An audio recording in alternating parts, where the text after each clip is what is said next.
मा आशापुरी न्यूजचा इम्पॅक्ट. विमल गुटखा तस्करी प्रकरणातील मुख्य आरोपी मामा अखेर पोलिसांच्या जाळ्यात. सारंगखेडा परिसरात उघडकीस आलेल्या प्रतिबंधित विमल गुटखा तस्करी प्रकरणात अखेर मोठी आणि महत्त्वपूर्ण घडामोड घडली आहे. या प्रकरणातील मुख्य संशयित तथा फरार आरोपी तक्रार उर्फ मामा याला पोलिसांनी अटक करण्यात यश मिळविले आहे. विशेष म्हणजे मा आशापुरी न्यूजने बातमी प्रसिद्ध केली होती. प्रकरणाचा सातत्याने पाठपुरावा करत मुख्य आरोपी अद्याप फरार असल्याचा मुद्दा ठळकपणे मांडल्यानंतर पोलिसांनी कारवाईला गती दिल्याची चर्चा परिसरात सुरू आहे.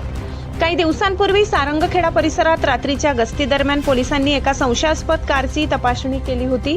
तपासणी दरम्यान वाहनातून मोठ्या प्रमाणात प्रतिबंधित विमल गुटखा जप्त करण्यात आला होता. या कारवाईमुळे गुटखा तस्करीचे मोठे रॅकेट उघडकीस येण्याची शक्यता निर्माण झाली होती. मात्र कारवाईनंतर या प्रकरणातील मुख्य आरोपी पोलिसांच्या तावडीतून निसटल्याने नागरिकांमध्ये तीव्र नाराजी पसरली होती.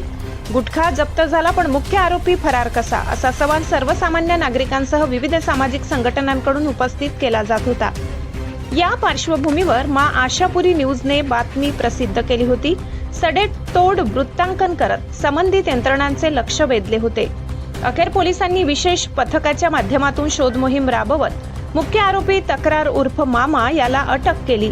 या अटकेमुळे गुटखा तस्करीच्या साखळीतील आणखी महत्त्वाचे धागेदोरे समोर येण्याची शक्यता वर्तविली जात आहे. पोलिसांकडून पुढील तपास सुरू असून या प्रकरणात आणखी काही आरोपींची नावे समोर येण्याची शक्यता नाकारता येत नाही. मा आशापुरी न्यूजसाठी मुख्य संपादक लाला चव्हाण यांचा ग्राउंड रिपोर्ट.